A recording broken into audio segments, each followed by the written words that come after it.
हरियाणा के अंदर 25 मई को वोट डाले जा चुके हैं। अब देखना ये होगा कि कौन सी पार्टी को कितनी सीटें मिलेगी। इस वीडियो के अंदर हम पूरी विश्लेषण करेंगे कौन सी पार्टी को कितनी सीट मिलने का अनुमान है।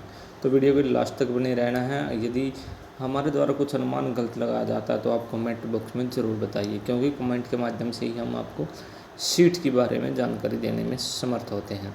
तो दोस्तों, हरियाणा के अंदर जो इलेक्शन था वो पूरी निगरानी में हुआ है। इस बार मतदान भी कम हुआ, शहरों के मुकाबले गांवों में ज़्यादा मतदान हुआ है। जगह जगह पर कैंडिडेट को जो बीजेपी और जेजेपी के थे उनको विरोध का सामना करना पड़ा है। इस कारण से भी लोगों ने अच्छी खासी दिलचस्पी दिखाई थी। तो बात करते हैं हम जो हरियाणा की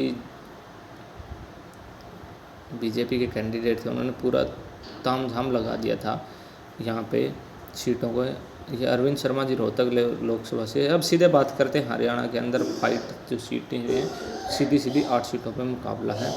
इसमें अशोक तंवर जी हैं सिरसा से, वो इस सीट को हारते हुए नज़र दिखाई दे रहे हैं। और आप भी कमेंट के माध्यम से ज़रूर बताना कि इस सीट पे किसका जोर है। इस बार कौन सी पार्टी कितनी जीतें निकाल लेगी।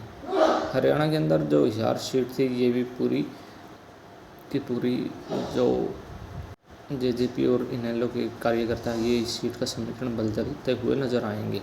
तो बात करते सबसे पहले करनाल की। करनाल के अंदर जो सीट है ये सबसे पहले जीत की चर्चा का विषय बनी हुई थी। यहाँ से पूरे देश के अंदर चर्चा का विषय बनी थी। सीएम खट्टर साहब है, इन्होंने रिकॉर्ड जीत हासिल की थी।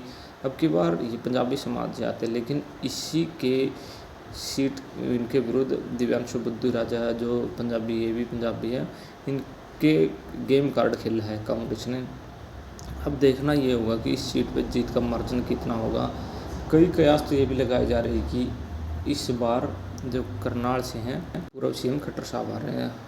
बात करते हैं रोहतक विधानसभा की। सबसे चर्चा का विषय बनी हुई सीट ये है, यहाँ पे हुड्डा साहब की जो विरासत दाव पे लगी है।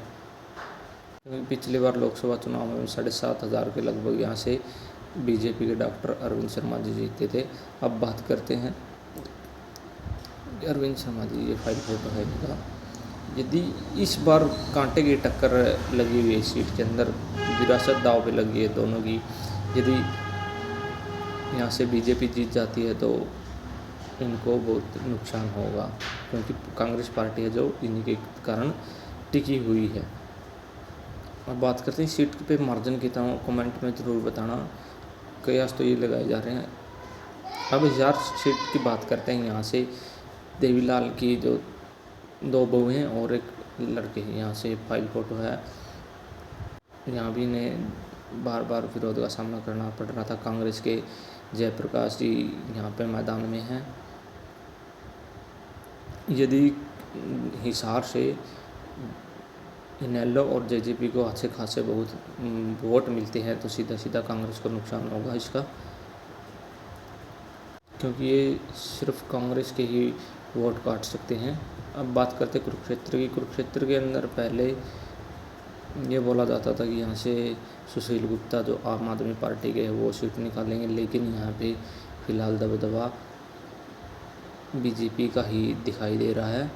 यहाँ पर इनेलो और बीजेपी के अंदर ही सीधी फाइट होती नज़र दिखाई दे रही है। पहले नंबर पे बीजेपी के जिंदल साहब, दूसरे पे इनेलो के अभय चौटाला। लेकिन अब बाजी पलट सकती है, क्योंकि किसानों के पक्ष में फैसला इस्तीफा दे करके अभय सिंह ने बहुत तगड़ी चाल खेली। इसके बाद बात करेंगे हम सिरसा लोकसभा सीट की। यहाँ से कुमारी शैलजा पहले ही लगभग इस सीट पर काबिज हो चुकी है, लेकिन किसी कारणों से यदि हुड्डा साहब कुछ हेर फेर करते हैं तो वो सीट, यदि शैलजा हार जाती तो हरियाणा से इनका वजूद ख़त्म हो जाएगा। यदि ये यहाँ से सिरसा से जीत गई तो हुड्डा साहब पर भारी पड़ेगी, और एसआर के ग्रुप है जो वो हुड्डा साहब को हजम नहीं होगा।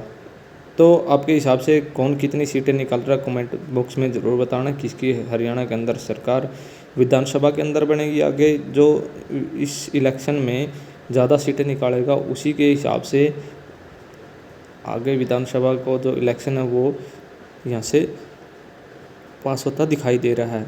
आप किसके साथ है कमेंट करके ज़रूर बताना, हम आपके कमेंट की प्रतीक्षा करेंगे और इसी हिसाब से आगे का आंकड़ा जारी रखेंगे। धन्यवाद। हरियाणा के अंदर पहले तो 10 की 10 बीजेपी की सीटें बोली जाती थी, लेकिन अब 8-2 या 7-3 के आसपास ही रहने का अनुमान है। आपकी क्या राय है कमेंट में ज़रूर बताना। वीडियो देखने धन्यवाद।